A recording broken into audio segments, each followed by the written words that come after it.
It would probably help to unmute, wouldn't it? All right, good afternoon, everyone. My name is Lauren Thorne, and I am an Associate Dean in the Dean of Students Office and a licensed clinical social worker.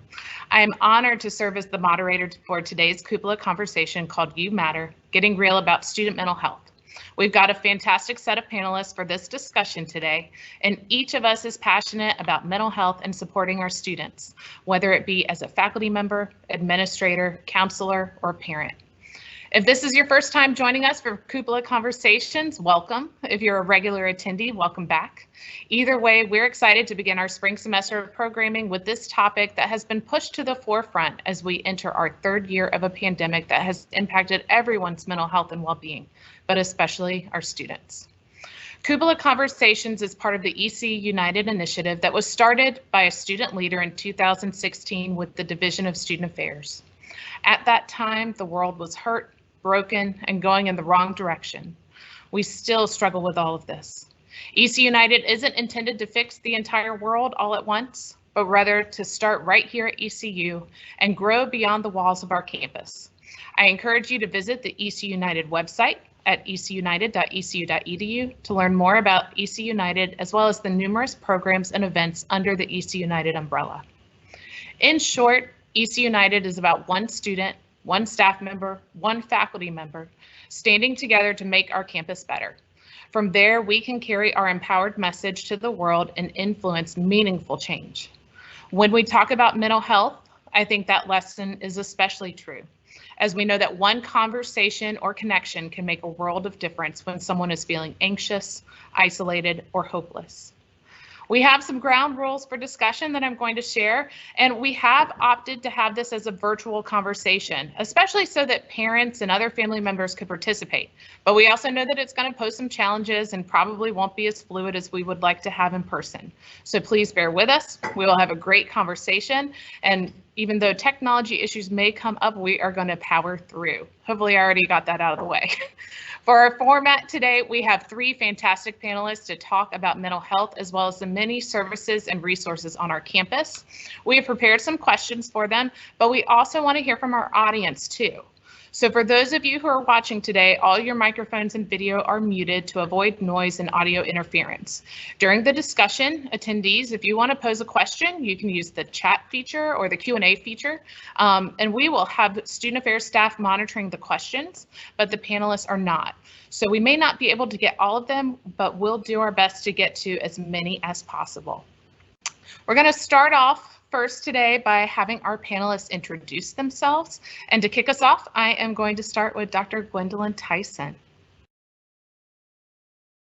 Good afternoon, everyone. I am Dr. Gwen Tyson, and I am the Director of Student Development and Counseling here in the College of Nursing. Excellent. Next, we will have Dr. Jake Jensen. Good afternoon, everyone. Thank you for having me here today. I'm Dr. Jake Jensen. I'm one of the faculty members in the Marriage and Family Therapy and Medical Family Therapy programs here at ECU.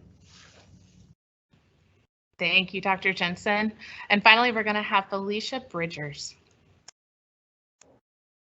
Good afternoon, everyone. I'm Felicia Bridgers, and I'm a proud team member of the Center for Counseling and Student Development here at ECU. I'm also privileged to be the outreach coordinator, and I'm a licensed clinical mental health counselor. It's good to be with everyone today.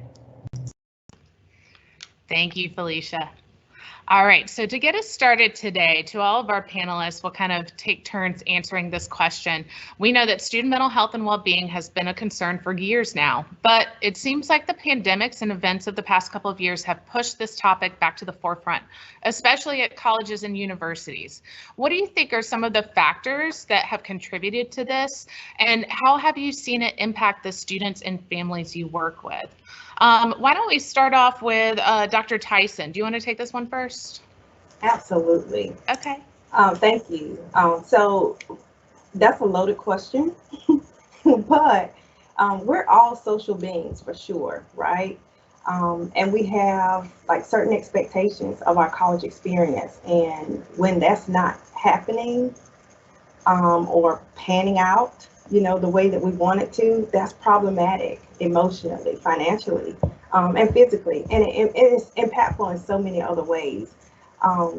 For example, we have state-of-the-art rec centers, dining halls, living spaces, but it's difficult to work out in fear or to feel safe, in dining halls, or your dorm room when you don't feel like your roommate or peers have the same views that you or values that you have about either of these pandemics. I would say another factor is online learning. And although our campus has primarily transitioned back to face-to-face instruction, there are some after effects that students and instructors are experiencing even today. It wasn't easy, for everyone to become an online learner or to find that internal motivation and structure to manage life on their own, especially if a large portion of that time that has been done for them, and people have suffered grave loss, just grave losses. They've lost loved ones, homes, life as they knew it, jobs. And I've seen people struggle, just shut down, drop out. Just lose hope or trust and confidence in systems, in their dreams, and in people that they otherwise have been foundational and trustworthy. So when you have so much loss and uncertainty and a lack of motivation and drive to overcome obstacles, or when you don't have the capacity to manage life or your emotions, it's going to highlight some of the mental health needs and the needs of the systems that we have in place. Definitely. Dr. Jensen, from a faculty perspective, what are some of those factors that you've seen that have been impacting the students and families that you've been working with? And I imagine you can also pull some from your experience in the family therapy clinic and some of the families you serve. Sure. Yeah, it just feels like trying to work in an environment that's a little bit more disconnected just makes it tough for everyone. I've had discussions with my colleagues on the faculty here at ECU where even our relationships feel a little bit more strained, a little bit less connected because we just aren't seeing each other as much. We're not hugging each other. We're not, embracing and meeting face to face in many cases. And so that makes it difficult. It creates an unexpected and unwanted distance at times where we just feel more disconnected. And of course, then that spills over into what's happening with our students inevitably. So I think, yeah, the challenge, and there are certainly advantages with online meetings like this one today. We want to recognize those, but feeling disconnected, I think, would be the one that really jumps to the forefront for me. And so finding ways then to be adaptable and reach out and connect in other ways is really important, right? So taking a chance on being creative in some way, sending a text or an email or reaching out or dropping by someone's office and saying hello. It makes a difference, and creating those opportunities for students as well. So I think just being thoughtful about being more connected. Yes, I totally agree. I think that some of our relationships with one another have certainly been impacted simply from missing some of those little in-between moments of, walking out of a meeting together or, running into each other in the hallway. And so I know that our students have likely experienced that as well from some of those missed opportunities for connection in between classes or just being able to kind of hang out in that downtime. Felicia, from your perspective, I think certainly the Counseling Center has been on the front line of addressing a lot of these concerns. How have you seen the challenges affecting our students with the individual clients you've been working with? I like to say that the Counseling Center, we have the heartbeat of the student. We know the heartbeat of the student. We have been on this journey with our clients since that spring break 2 years ago when life changed very quickly for all of us. And so that lack of community is still very prominent today, because when we went into quarantine as a country, our students lost any type of connection that they may have had with, their friends in their dorm, clubs, organizations, etc. And they kind of leaned into social media. And that is where they found safe space. And so now they're being thrusted back into this world when they were shut off for so long. So we've seen an increase in anxiety, depression, substance abuse, just knowing those soft skills as to how to communicate with people. How do you make friends? How do I go to a new club and try to get involved? I mean, those things that we may deem as very simple, that is very challenging for our students, as well as having struggles at home, because life is still continuing in the midst of the pandemic, and they're trying to find that work-life balance. Totally agree. And I think too, back to even pre-pandemic, some of the social skills that our students struggled with, I think unfortunately the pandemic exacerbated them. You know, we kind of always joked that our students never answered their phones or, you know, didn't feel comfortable making a phone call and wanted to do everything through text or chat. And now I think that's even more so true. And so it has been interesting to see how they've had to adapt to this and how they've been able to still find those moments of connection, even with returning to somewhat of a normal functioning. Just as a reminder, we've got a couple of questions coming in and we'll get to those. Feel free to continue to put some of the Q&A questions over on the side for those who are attending. But I want to start first with Dr. Jensen, because I actually, you know, one of the reasons we really wanted to include you on this panel is some of your background and interest in male mental health. And so I know here at the university as well, out in the community, we've had a lot of discussions about the challenges that young men often deal with on their own before they seek help from others. So can you talk a little bit about your research or experience in this area and how we can help to start to change that pattern through our roles at the university, or even as parents and just individuals who care about these students? Sure, absolutely. And let me say, first of all, I've been honored to be able to work with a lot of the young men on this campus. I want to be an advocate for women and for people of all genders, you know, as well. And so I'll speak a little bit here about my work with men, but it's important to advocate for all people. One of the things that I've focused on in my research is how men are socialized. And so from a very young age, men are told, be independent, be assertive, get the job done, don't ask others for help. This is kind of a part of what it is to be raised as a male in our culture. And that creates some spillover effect problems when we get into things like a pandemic and school and social issues and these things that men are juggling on our campus at this time. I have a male student of color who has asked to meet with me once a week. And it kind of started off with us talking about some research things and related to a course that I teach. And then it really kind of just morphed into, I want to just be able to talk to you about some things that I'm dealing with, and I'm happy to be able to provide that mentorship. But one of the things that he has told me a couple of times is he said, Dr. Jensen, it's just so nice to be able to talk to another guy about this, you know, and I just say, hey, I'm grateful to be able to be here and to talk about these things with you. And I think I've seen that over and over, you know, both with my own clients in therapy and with the students that I work with who are seeing people in therapy as well, that a lot of men will say, I just don't feel like I'm supposed to reach out to other people. You know, I had one student tell me, I'm a junior and I don't know what I want to do with my career. But as a guy, I'm not supposed to say that, I don't think. I'm supposed to like have it all together. And again, that's not to minimize or diminish in any way what women's very important struggles are related to this as well. But that socialization of males really matters a lot. And so one of the things that I talk about a lot, I think a lot of us know who Brene Brown is. She's quite famous in all realms of life, it feels like now. If you don't know her, she's a social science researcher who has specials on Netflix and things now about vulnerability. One of the things that she has done is she traveled the country and interviewed men and women and talked to them about what causes them to feel shame. And one of the points that was repeated over and over again for men was men feel shame when they think others perceive them as weak or incompetent. And so a lot of men on this campus, college-age men and probably men, old men like me, who are professors and faculty and staff, will do anything to avoid being perceived as weak or as incompetent, including not coming to class, tuning out, you know, being very dialed into our phones or video games or Netflix or whatever, avoiding that connection when the connection is actually what we need most in that moment.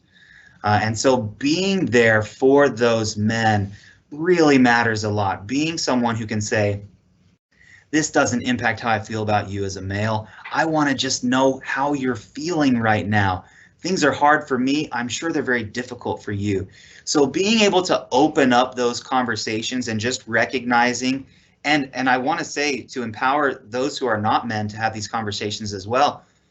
Maybe say, help me understand. I'm not a male, so help me understand what I'm missing about your experience. You know, I try to do this when I'm speaking with people who are of different social locations than I am. Just help me understand what I miss. And I'll kind of finish up my comments by saying this. One of the great resources for me personally has been the LGBTQ Center here on campus. You know, and being able to be involved in the safe zone training, which speaks so beautifully about gender and about socialization. And so those are just a few things, you know, that I would offer when it comes to men and what they're struggling with on campus right now. I appreciate that very much as a fellow Brene Brown fan. Her work, I think, has helped a lot of us be able to sort of conceptualize vulnerability and shame and incorporating it too into leadership. She is also a social worker, and March is Social Work Month. So happy Social Work Month to all my social workers out there. I will throw that out. But I love what you said as well about the importance of representation and just that a lot of times our students are going to seek someone who has had similar experiences to what they have in order to really feel like they can let that guard down. I want to jump over to Dr. Tyson. And Dr. Tyson, you work with our students over in the College of Nursing. We know that this is one of ECU's, flagship programs, but it's also one that puts a lot of pressure on students. They have very high expectations, a very competitive, rigorous program. Perfectionism and type A personalities seem to often exacerbate that stress and anxiety that our college students are experiencing. So what are some things that, maybe our faculty members can think about as they interact with their students? And what are some conversation starters they can have either as a parent or a faculty member and advisor that they can use if they're concerned about a student to kind of get that conversation going? Absolutely. Thanks for that question. The first thing that kind of comes to mind is to remember that, all students they're individuals, and they come to the program with different experiences and needs, and, sometimes having a one-size-fits-all approach when interacting or responding to students will likely, do more harm than good. And again, sometimes we'll have these systems or maybe a rigid set of rules that ideally may work for the majority of students and situations, but it's important to be flexible. And meet students where they are, especially when we know that they're under prolonged and persistent stress and they have these personalities. It's also important to empathize, and remember where students are developmentally. Just try to imagine what it's like for that type A student, or remember what it was like for you, at 20 or 30, trying to navigate life, in a pre-professional program at that. I think validating though, and acknowledging the pressure that they're under and that they put on themselves, and that need for control is helpful. It just acknowledging that is helpful for students. But what kind of environment, or culture are we encouraging or creating? And is it one of support and affirmation, or are we even subconsciously creating these environments of competition or discouragement? Are we making it easy and acceptable and normal to ask for help? Or are we telling them to figure it out? So perfectionism and type A, those personalities in and of itself is not necessarily a bad thing. But when the resulting stress and anxiety is impacting their ability to function, are we giving students permission and space, to step back and reevaluate and refocus? Can we appreciate and validate their experiences and encourage them to seek help? And a lot of times, just one other thing, we ask students, what can I do to help? And so they don't know. Sometimes they don't know. And it's not always what what we say or what you say, because, saying, sometimes parents and even faculty members and staff, we can say, we're going to be proud of you no matter what, when they put this pressure on themselves.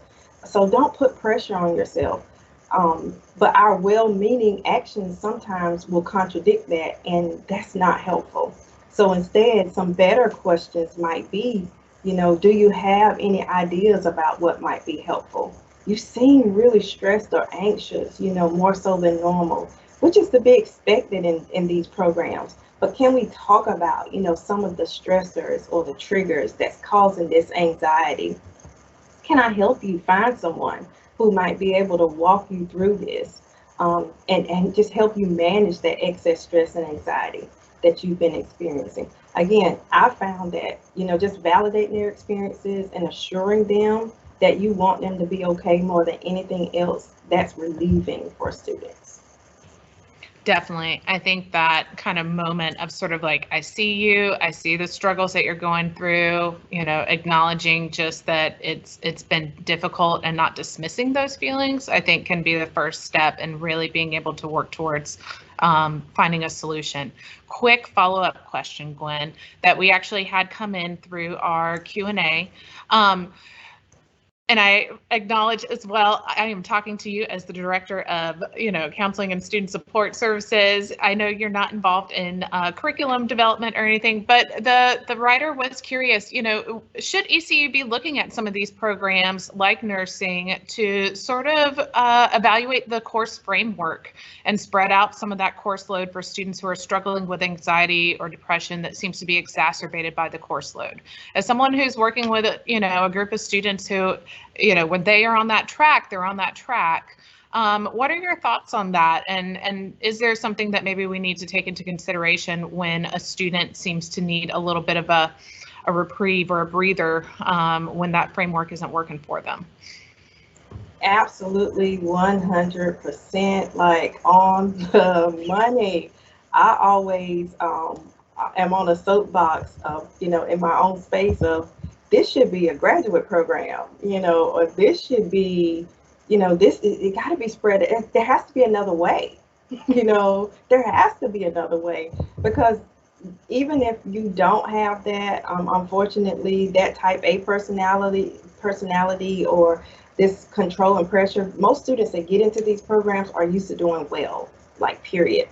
And when we put a lot of pressure on them and put a lot of coursework in, that they have to either get it, sink or swim, that's devastating for students. So perhaps if there was an alternative track, that people could actually take that route as opposed, or just kind of brainstorm some ways that we can kind of spread this out a little bit.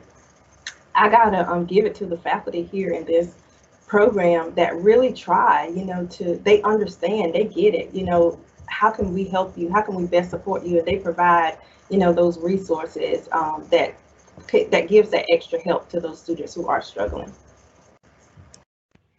I appreciate that. And I know from the Dean of Students Office perspective, we do have a lot of conversations like that as well, where a student has experienced something that's really challenging and needs to sort of look at those alternatives. And so we have found that faculty advisors are really understanding and able to work with them. We're going to transition over to Felicia. And Felicia, as one of the counselors at the Center for Counseling and Student Development, of course, you've seen firsthand how our students have been handling the challenges of the past couple of years. I'm going to incorporate a couple of incoming questions and ask for you to talk a little bit about, especially for parents who have students that are going to be coming home for spring break, what are some of those signs of concern that maybe they need to look for? And then what are some of the services that the Counseling Center is offering currently that they can get their student connected with if they determine that it would be beneficial to maybe seek out counseling or some type of additional support? Well, first, I would like to say parents have way more power than they give themselves credit in regards to just welcoming your child home and giving them a hug and just asking those core questions. How are you doing? And knowing that there's power in you inquiring about how your student is doing. But it's okay to normalize the conversation about mental health too, across the dinner table, in the living room, while you're doing laundry. It's okay to kind of weave that into your conversation about how are things going at ECU. So I would like to put that caveat out there. You can pay attention to traumatic eating and sleeping patterns, changes in those.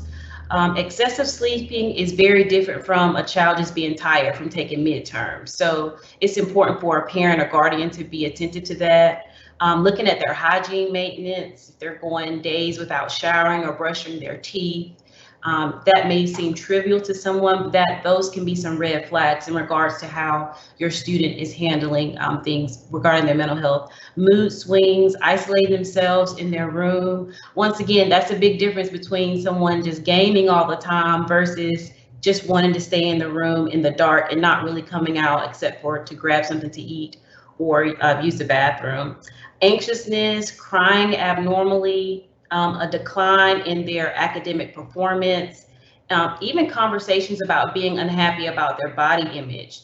These are all, to me, some red flags that parents or guardians or family friends, because a child may talk to a family friend or aunt or uncle before they may talk to a mom or dad or a grandparent. So I think those are some things that parents can look for when their child goes home. Also, our college students, they are more apt to talk about their mental health now. So don't be afraid to have the conversation. They have been prompted, they have their questions together. If they didn't get it from us, they've gotten it from social media as to how to talk about their mental health. And I am really, really, really proud of them moving forward in that area. In regards to one of the best offices on campus, first, I would like to encourage students or family and friends to start off on our website and just get some good details about what individual counseling is, what group counseling is, workshops, and look into our crisis services that we provide, because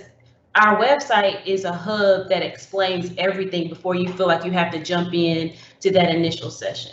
But in regards to what we offer here in the center, we offer individual counseling, group counseling. We have the CRC house here now. That crisis services is such a big piece in regards to a student may not be a client in the office, but if you're in crisis on campus, you can call to get connected to an urgent support counselor between 8 to 5 anytime during the day. And after 5 o'clock, you can still contact our office and get in touch with our after-hour services. So 24/7, we in some way, shape, or form are providing resources for our students. And a quick follow-up Sure. from a question that came in, cost to the student. Do you want to speak briefly about that? Because some of the parents are kind of wondering, is this covered by tuition? Is it a copay? And so I want to kind of give you an opportunity to talk about the cost and sort of options for our students, particularly with the CCSD services. Yes, it is covered by tuition, so parents don't have to worry about a copay. So that's the least of their worries. So we just encourage students to just take the first step. If anything, a parent can empower their student to make the first step in regards to contacting our office, but it is a service that is available to our students through their tuition. Fantastic. And before we close out, I will give everyone kind of an opportunity to make a plug about their other resources and services on campus, because I know Dr. Jensen's affiliation with the Family Therapy Clinic, he can talk a little bit about that. But I wanted to touch on real quickly, Felicia, I totally agree. Our students, you know, it used to be that we were so worried about sort of decreasing the stigma of talking about mental health. And I have heard so many more students talk about how they have found like TikTok therapy like tips, and you know, like that's the new thing where now they just feel totally comfortable being able to share their grounding techniques on TikTok, and you know, all kinds of awesome stuff like that, where I'm like, all right, y'all know we did that in therapy like 3 weeks ago, but sure, take it from TikTok, that's fine. So I think it's really helping to integrate it into just so many different aspects and you know, of how our students are interacting with this information and where they're getting it from. And so it really has helped to normalize a lot of those conversations. I'm going to kind of pose a question to everyone broadly, and y'all just kind of wave at me if you're want to take it on first. Last week we had a great presentation to the Faculty Senate where our director of the Counseling Center, Dr. Kistler Van Reed, talked about some of the issues surrounding grief and loss, and I know, Gwen, you hit on some of this as well. But one term that we've heard a lot over the past couple of years has been around ambiguous loss. Not necessarily the loss of the passing or death of a family member or loved one, but also missing out on those milestones or having to let go of expectations or plans.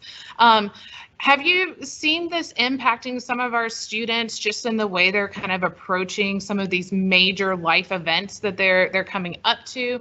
And I'm curious if you found some ways that we can kind of normalize or validate those feelings, especially when we do have cohorts of students who really just missed out on a lot of different things. Anyone feel comfortable kind of taking that on or talking about some of the ambiguous loss? I see Jake. All right, Dr. Jensen, why don't you take that on?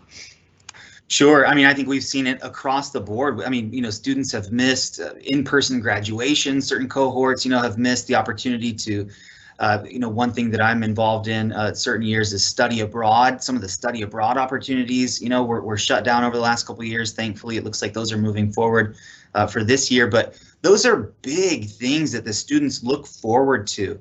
And also just sometimes there's just typical kind of end of the semester celebrations that we do within our individual programs or departments that we would do in person, and we would celebrate and have an opportunity to just just have fun together, that were taken away because of COVID.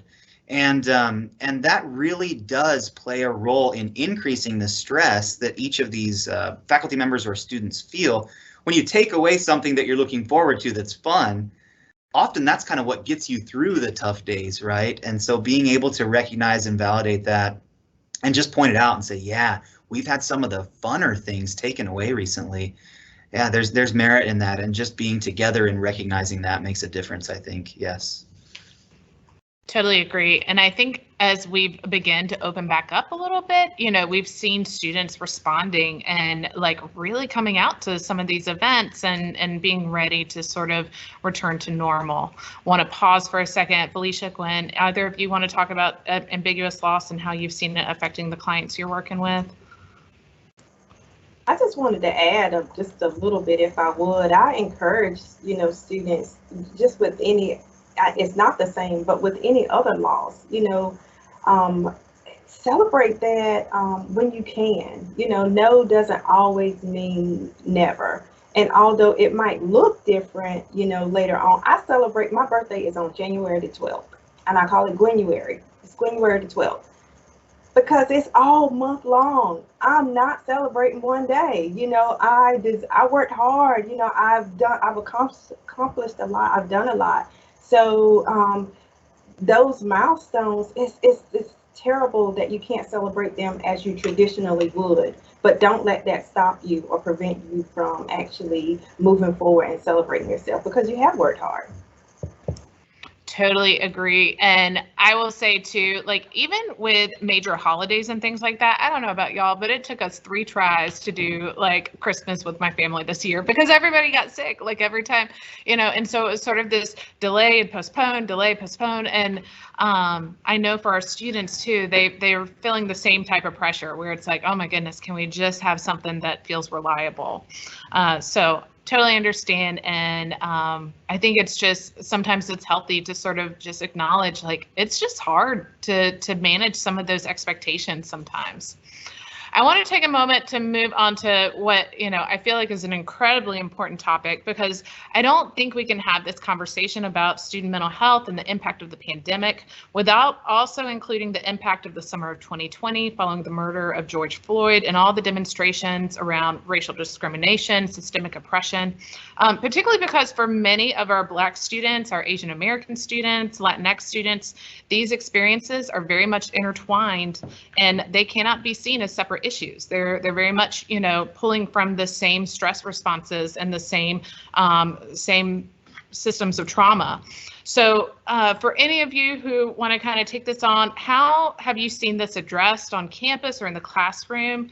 And what do you think are some ways that faculty or staff members can acknowledge the challenges that their students have faced over the past couple of years? Anyone want to kick us off? Gwen, are you interested? Okay. Yeah, I totally can. Yes, so for one, I can appreciate the town hall meetings we've had. Like, oh, they have been just so helpful in just building that community and support. We've also had the Cupola Conversations, such as this one. There's been statements, you know, that have gone out from different offices, video messages even to students from department chairs or deans. I've seen, and we've had this as well, group debriefs, you know, that included the faculty, staff, and students, you know, after, you know, some tough events. I've seen statements on syllabi, you know, and email signatures that, but, you know, that can easily be considered as empty words, you know, just taking up space if our actions aren't aligned with those statements. That is actually more harmful.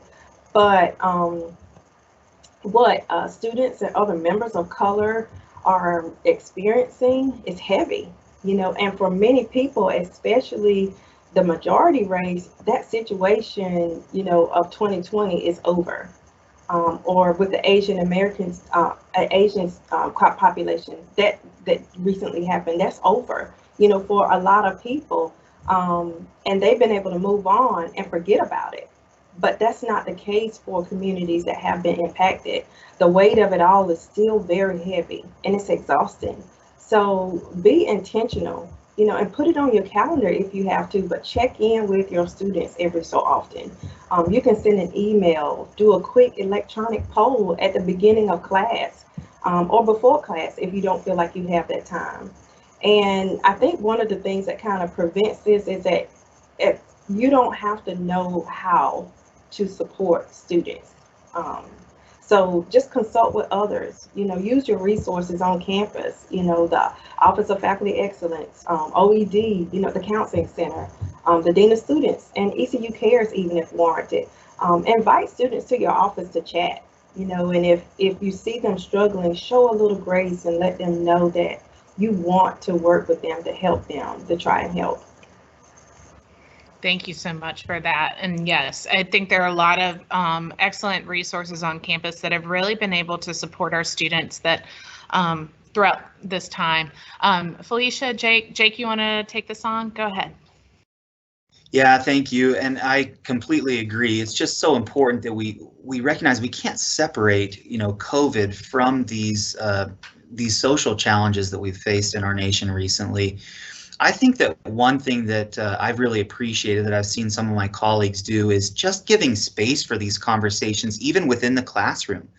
You know, I tried to do this, and what I will often do is say, I come into this with tremendous unearned privilege, you know, and recognize my own social locations. And so then I've had students just say, hey, we appreciate you just pointing that out, right? And so then hopefully I can say, so help me understand what your experience has been. And, you know, I've gotten that from other colleagues, you know, they're the geniuses behind this, but I'm just grateful because it's led to really wonderful conversations, pointing out unearned privilege and having a space for students to be able to voice what they've gone through has really made a difference. So I'm just grateful that you brought it up in this setting as well so that we can address it. Of course. And I will say as well, I know that there is a planned vigil for the Asian American and Pacific Islander event, I think March 15th. So for those who will be around and on campus, please feel free to join. School of Communications, OED, several other offices on campus are going to be supporting that as a year annual kind of remembrance of the shooting that happened in Atlanta last year. So we'll try and promote that as well. Felicia, anything you want to add to this? Yes, I actually had the privilege of doing quite a few workshops on race-based trauma, especially around the time that Mr. Floyd was murdered and moving forward with the trial and the events that centered around that, and just being in the trenches with student organizations that wanted to talk about it, and they wanted to talk about being, in particularly me being a Black woman, and being a Black woman that understands the topic of mental health, and how do they figure that out as Black students. And I'm talking about that particular population right now. And so it was just good to have a conversation about it, but also provide some tools as to how to process the trauma that was taking place and the healing that needs to take place and is continuing to take place, all while juggling being a student, migrating, maneuvering through COVID, trying to work, trying to maintain, just so many different things our students were and are continuing to have to face. So it is a conversation that students are having, and it's coming to the forefront a lot more. And I'm just appreciative to be amongst colleagues, as I am on today, that are equipped and prepared to support our students the best way we possibly can. Agreed. And I really liked what I think Gwen mentioned, that if you don't feel equipped as a faculty or staff member to kind of, you know, embrace that topic, that there are a lot of great resources and just really fantastic opportunities to connect with those who might help with being able to start leading that conversation and equip you with some of the skills that can kind of bring that comfort level there. Felicia, I want to stay on you real quick and put you on the spot for just a minute. We've had a question come in through the Q&A about specific resources for those who may be struggling with eating disorders. Can you talk a little bit about that partnership with the Counseling Center and Student Health, and sort of addressing some of the services that are available for those who may be struggling with disordered eating or need some additional support there? Yes, we do have a partnership with Student Health, and so a student can contact the Counseling Center and they will go through a screening with one of our urgent support counselors. And if they deem it necessary, they can connect them with the counselor on our staff here, and then we will make the referral to work with the clinician in Student Health, or we will immediately refer them directly to Student Health Services to work with the clinician that specializes in eating disorders and working on body image and et cetera. So that is where we are with that program. Thank you so much for that. I appreciate it. All right. I want to talk really quick about just some of, Felicia made mention to it, but connecting to the crisis resources and suicide prevention, because that has become such a key component of mental health services for many college campuses, not just at ECU, but I feel like this is a conversation that we really are having all across the country right now with our students. So for parents or friends that maybe they don't feel qualified or prepared to ask about suicidal thoughts or thoughts of self-harm, what are some suggestions that you would make for starting that conversation? All right, I think I see Jake. Jake, can you start us off there? Yeah, happy to be able to talk about this. And you're right, Lauren. I mean, this is just so prevalent now. We just see it more and more with students and people in the community just struggling with suicidal ideation. And I think that some of the advice that we will give to our graduate student therapists who are starting to see clients in this way is we just want to thank them for even having the conversation with us. If someone comes to you and says, I'm having suicidal thoughts, I'm thinking about killing myself or ending my life, the first thing we should say is thank you for coming to me and talking to me about it. I'm really grateful that I can be a resource for you and someone who can just be here with you and listen to you in this. Because I think sometimes people share with us hard things and we want to have an answer or a solution in the moment. And really, we don't have to have answers or solutions. People don't always need answers or solutions. They need to feel connected to someone else. The worst feeling is to just feel completely isolated or alone. So again, I would say thank you for sharing that with me. And then maybe just say again, can you tell me a little bit more about what you're feeling? Help me understand, what you're going through in this moment. And there's a really great analogy, you know, that some of the facilitators at the Real Crisis Center who deal with suicidal ideation will give sometimes, and that is that this individual who's dealing with the suicidal thoughts is kind of down in a pit, right? And we want to pull them out of the pit. We want to go, hey, just get out of there. Don't think about suicide anymore. But that's not actually what they need in that moment. They need for us to get down in the pit with them and sit with them and stay there with them for a few minutes or a few hours or a few days, you know, and just say, I'm here with you and I want to understand what you're going through. That can make a bigger difference than saying, well, don't think about this or don't think about that or think about all you have to live for. I mean, those are good things, but it's better to have this person feel understood. So that's maybe a little tip for starting the conversation. And I'd love to hear from my colleagues as well if they have other things to add there. Definitely. Yes. Okay, Gwen, yeah, No, why don't you take it away? No, I agree 100% with that. And for a lot of people, suicide is scary, and we put a lot of pressure on ourselves to feel like we're responsible for preventing it if we know about it or if we ask the question and it's an affirmative answer. But we're afraid of the answer, and we feel like by knowing that someone is suicidal or has suicidal ideations, that we're somehow responsible and just for knowing what to say and do, and that's not really true. So take that unrealistic pressure off of yourself and consider, a plan, for support if the response is affirmative. But ask genuinely, how is the person doing? Let them know that you're concerned and that you just want to check in. Ask them directly. If they don't come to you or if you have those concerns, ask them directly, are you having thoughts of suicide? And if not me, is there someone you feel comfortable telling this to or telling about if you were having thoughts of suicide? And it's okay to be honest and, say, I don't have a lot of experience with suicidal thoughts and ideations, but I care.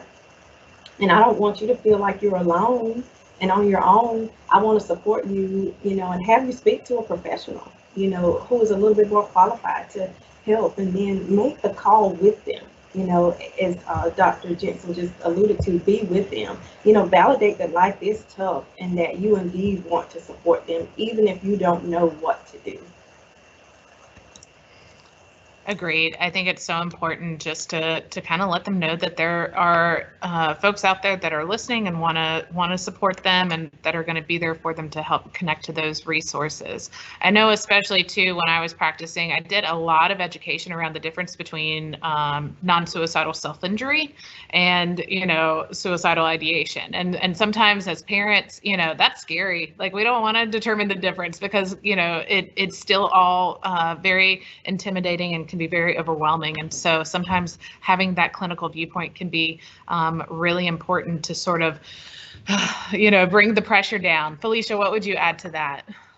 I'm glad you brought that up, Lauren, because self-injury or self-harm, when students go home and let's say a parent sees some markings, parent go into panic mode and and they don't know if the scars are older, if they're new or fresh, and they just rather not talk about it. But as Dr. Tyson and Dr. Jensen said, it's okay to have the conversation. And if you don't know what to say, to reach out for support, to have that conversation. Never forget the Suicide Prevention Lifeline is always available if you can't get in contact with someone here at ECU for some reason.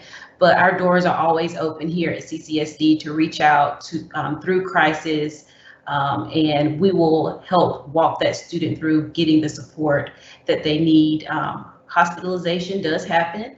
That is not something that we are afraid of here. We're not waving the banner either at the same time, but we do understand that if it's necessary, we are equipped to do so. I do want to pedal back to the body image question. I wanted to give Jean Finney's name. I did not have her name early, but I wanted to go find it really quickly. But she is the clinician in student health services for anyone dealing with ED. So her name is Jean Finney. That's a resource in student health services, but thank you for that. Yes, thank you. She does a fantastic job, and I just love the collaborative effort there between the Counseling Center and Student Health in supporting our students with disordered eating or concerns with eating disorders overall. We do have a quick question, and I think this one is very pertinent, especially as we have a lot of students who are returning to in-person learning and events. Social anxiety is really one of those barriers that can keep a student from feeling comfortable kind of going back into a normal routine, or from engaging in some of those events that and activities we know are going to be especially helpful in redeveloping relationships. And so for a parent who maybe has a student with social anxiety, are there recommendations as far as counseling or a support group on campus, or what are some things that maybe that parent can do to help provide some support there? Anyone want to take that one? Yeah. Okay. I'll start off and say here in this center, our group coordinator, Leslie Beach, has created Powers Navigating Distress, and it's a 3-part workshop series. So it is not a particularly group setting or individual setting. It's a workshop, more laid back setting for students to kind of get introduced to those soft skills as to how to communicate, feel comfortable with their communication, feel comfortable slowly getting back out there into that uncharted water. So that is a resource that is available. If we have any students watching right now, you can sign up via Engage, or just connect with our center, or look on our website, and you can sign up on our website as well for the Powers Navigating Distress workshop that is available. Thank you so much for that, Felicia. Great plug there for the workshop series that really has been offered continuously from the Counseling Center all throughout the pandemic, and I think was one of our first efforts in kind of making that transition to the virtual programming world. So always appreciate an opportunity to share about that.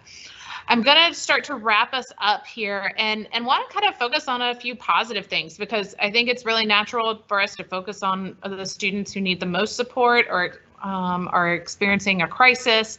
But what are some of the success stories that you can think of that we've seen over the past couple of years? Without disclosing that, personal health information, do you have an example of a student who was able to be resilient in overcoming the obstacles or barriers that they were facing? Anyone want to take that? I see Gwen has unmuted. Yes, absolutely. I'm so proud of our students. So in particular, I did have a Black male student who really struggled. Really struggled after the George Floyd incident.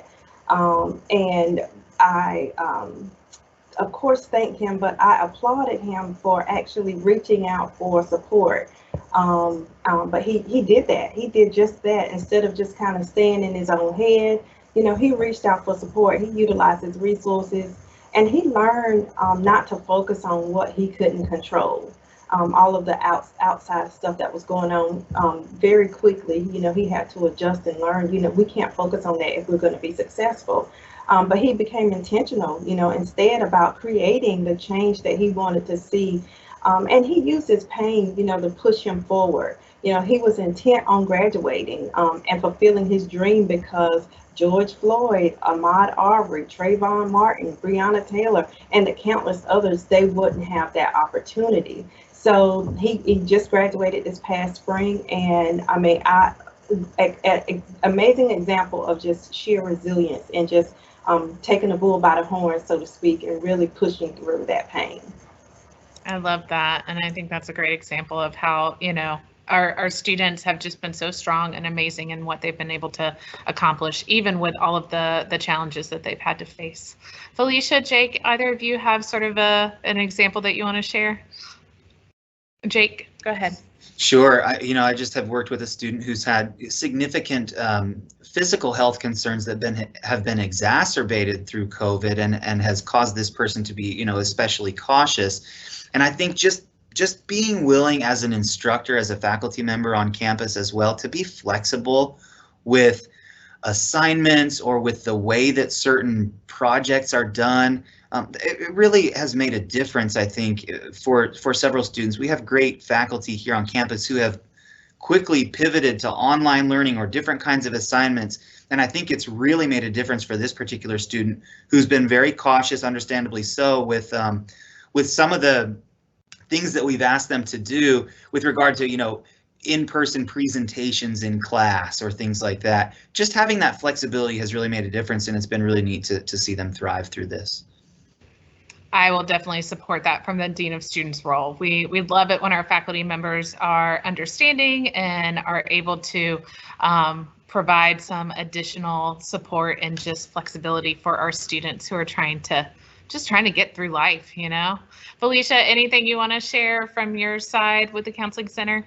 I'm just happy to see them graduate. It's a joy to, this week is the week that everybody's getting their cap and gowns, and just personally, just seeing the eyes light up, like, I got my cap and gown, we made it. I'm like, yes, we did this together. But I can't really say it's one particular, but we all do good work here in the center, and it's just a privilege to see our clients reach whatever goal that they have. Totally agree. I had a moment on the field this past commencement where I saw one of my students that I had worked with for years, y'all. And it was just a joy to see him and to be able to say, we made it. You made it to graduation. It was so exciting. My last question is, we're starting to wrap up. Where do we go from here? How can ECU continue to prioritize mental health and well-being, not just for students, but really for everyone in the campus community? What are some of the things that we want to see as far as continuing to kind of use this momentum and be proactive rather than just reactive with how we're responding to the mental health crisis? Who'd like to start us off? I see Gwen. Go for it. So we can. I would say, just encourage to all of the department chairs and supervisors and the like, encouraging your staff or faculty or, peers, colleagues to utilize a vacation day every now and then. Sometimes we maybe subconsciously even discourage people from using their time that they've earned. Or we feel like personally that we need to save it for a rainy day. Well, guess what? It's been raining. Take a day of rest. Take some time to reset and refocus, or just dance in the rain, if that's what you want to do. But be a good example, for our students and for others that we interact with, and invite professionals or experts in to do a lunch and learn maybe on beneficial topics. And definitely normalize the need and the value for mental health, as opposed to devaluing it or ostracizing people in need. And finally, just make sure we are indeed valuing the mental health clinicians and the practitioners on this campus and in the community that are doing that work, and making sure that we provide the appropriate support for them. Totally agree. Burnout is not a badge of honor.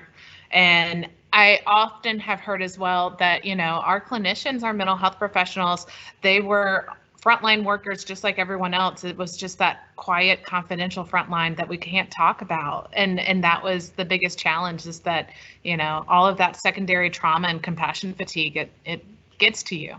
All right, next, Jake, do you want to take the next one? Sure. I just wanted to be able to advocate again for self-care. It's just so important. If there's one thing this pandemic has taught us, it's that we need to be taking care of ourselves, right? And we also maybe need to, again, look at what our priorities really are. Relationships matter so much. And sometimes we let, whether we're a student or a faculty or staff or whoever, we let work or assignments or grants or teaching or something really get in the way of what matters most, which is those relationships with the people that we love and care about. So just give yourself permission to have self-care.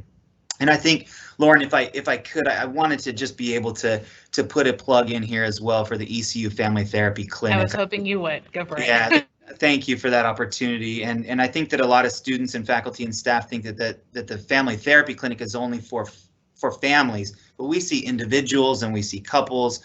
And we are able to provide, similar care to other facilities that have been mentioned. Easy to find right across the street from the new student center on 10th Street, and easy to find on social media and online as well with the ECU Family Therapy Center. So one of the things that I was thinking about earlier is just the trauma that people have faced over the last couple of years. And our clinic director, Dr. Aaron Roberts, is just a master at dealing with trauma. She does trauma trainings. Our students and staff there are trained and prepared to deal with things like anxiety and trauma. And so just a great resource, and hope people will remember that as well. Thank you for that. All right, Felicia, what can ECU do to continue prioritizing mental health, especially from the counseling center perspective? I think conversations like this is a great start, and continuing those conversations and having action to follow the conversations. I use this example when I'm working with clients. I say that their life is a village, and I say, who wants to live in a slow, boring village? And they're always like, nobody. I said, so you need to make your village a town and a city. And I talk about the different resources. I said, I challenge you to tap into as many resources that you can at ECU, because no one is an island. And so you need to have a hospital, you need to have the CAF, you need to have a place to socialize, and we start plugging in the different resources on campus so they can see that they can thrive and have support. And if I can say that, and if a professor can say that, and someone working in student health can say that, and someone working in the student center can say that, always constantly reminding them of their resources, then I think we have something good going, that no student will feel isolated or that they are alone, because I'm always sending people that have marital problems or getting ready to get married or thinking about relationships to the marriage and family therapy clinic, and they're like, oh my God, I never knew they existed. I mean, it's just so many rich resources on our campus that I don't think our students are still quite aware that they exist. So continuing to get the word out and continuing to just share the wealth that we have here on campus, I think we're headed in the right direction. Totally agree. And I will throw in, we also love referring to the PASS clinic, which is administered by our psychology department, the Navigate Clinic, which is Department of Addiction Rehabilitation Studies. I think one of the amazing things about being at a university with all these academic clinics is that you really have just such a multidisciplinary approach, and there really is a perfect fit, hopefully, for what each individual is looking for, and gets to also add to the programs and the experiences of our students who are going through those programs. Well, as we conclude, I want to thank all of our panelists and everyone in attendance for a fantastic conversation. But I urge you, please don't let this be the end of the discussion. Please use this program as a way to connect to others and truly check in with each other. Go beyond just asking, how are you? And start asking, no, really, how are you? Schedule that appointment. Prioritize taking time to do the things that help you manage stress. Parents and family members, please check in with your students and let them know that you're there to listen and support. And finally, please know that the ECU community is here to help. We have resources and services. We've talked about a lot of those today. We have folks who care deeply about the well-being of our students, and we have students who are passionate about looking out for their peers. All it takes is that reminder that you matter, and we hope that you heard that message loud and clear today. Thanks again for listening in. And we wish all of our community a happy and safe spring break as it starts next week, and a strong finish to the spring semester. Thank you so much, everyone. Have a great rest of your Thursday.